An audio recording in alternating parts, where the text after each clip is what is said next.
आज ही Doubtnut app download करें। Doubtnut पर होगा अब आपके सभी मैथ्स, केमिस्ट्री, फिजिक्स और बायोलॉजी डाउट्स का सफाया। बस अपने क्वेश्चन की फोटो खींचो, उसे क्रॉप करो और तुरंत वीडियो सोल्यूशन पाओ। Download now. हेलो फ्रेंड्स, यहाँ प्रश्न में दिया हुआ है किसी बेलन की आधार की त्रिज्या तथा ऊंचाई क्रमशः 8 सेंटीमीटर तथा 6 सेंटीमीटर है। उसे पिघलाया गया तथा समान त्रिज्या के शंकु के रूप में ढाला गया, तो शंकु की ऊंचाई ज्ञात करें। देखिए यहाँ पर क्या बोला जा रहा है, एक बेलन है यानी सिलेंडर है, उसकी त्रिज्या और ऊंचाई मुझे दे रखी है और बोला जाता है कि उसको पिघला के शंकु बना लिया जाता है। लेकिन यहाँ पर जो शंकु है वो त्रिज्या उसकी समान रहती है, तो शंकु की ऊंचाई निकालनी। देखिए बहुत ही आसान सा प्रश्न है। हम यहाँ पर पहले बेलन बना लेते हैं, फिर शंकु बना लेंगे। तो देखिए यहाँ पर हमने बेलन बना लिया, अब हम शंकु बना लेते हैं। तो देखिए यहाँ पर आप प्रश्न के अनुसार अब चीज़ें जो दी हुई हैं वो हम लिख लेते हैं। तो मुझे बेलन के आधार की त्रिज्या दे रखी है। अगर मैं ये कहूँ बेलन का आधार का केंद्र बिंदु ये है, तो ये दूरी जो होगी ये क्या होगी, आर होगी, यानी कि त्रिज्या होगी। मैंने लिख लिया स्मॉल आर, ठीक है, दे रखा था मुझे, स्मॉल आर दे रखा था। और ऊंचाई इसकी कितनी है, तो कैपिटल एच बराबर मैं लिखूंगा 6 सेंटीमीटर, ठीक है, 6 सेंटीमीटर ये लिख लिया हमने।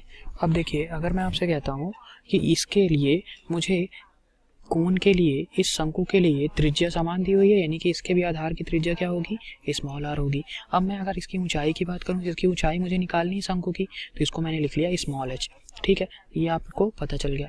देखिए अब मैं यहाँ से इसको मैंने स्मॉल एच लिखा हुआ है, ठीक है। तो देखिए यहाँ पर मुझे पता है क्योंकि इसी को पिघला के ढाला जा रहा है, तो आयतन में परिवर्तन तो होगा नहीं, यानी आयतन समान होगा। तो बेलन का आयतन बराबर शंकु का आयतन कर दूं बस। तो देखिए बेलन का आयतन क्या होता है मुझे पता है, पाई गुणे त्रिज्या का वर्ग गुणे बेलन की ऊंचाई, पाई आर स्क्वायर एच। शंकु का आयतन क्या होता है, 1/3 पाई गुणे शंकु के आधार की त्रिज्या का वर्ग, पाई आर स्क्वायर गुणे शंकु की ऊंचाई। तो स्मॉल एच हमने लिखी थी, लिख लिया, ठीक है। देखिए अब बस वैल्यू रखनी है मुझे। तो देखिए ये कितना हो जाएगा, पाई से पाई कट जाएगा, आर का वर्ग, दोनों में ही त्रिज्या समान है, तो आर का वर्ग से आर का वर्ग कट गया।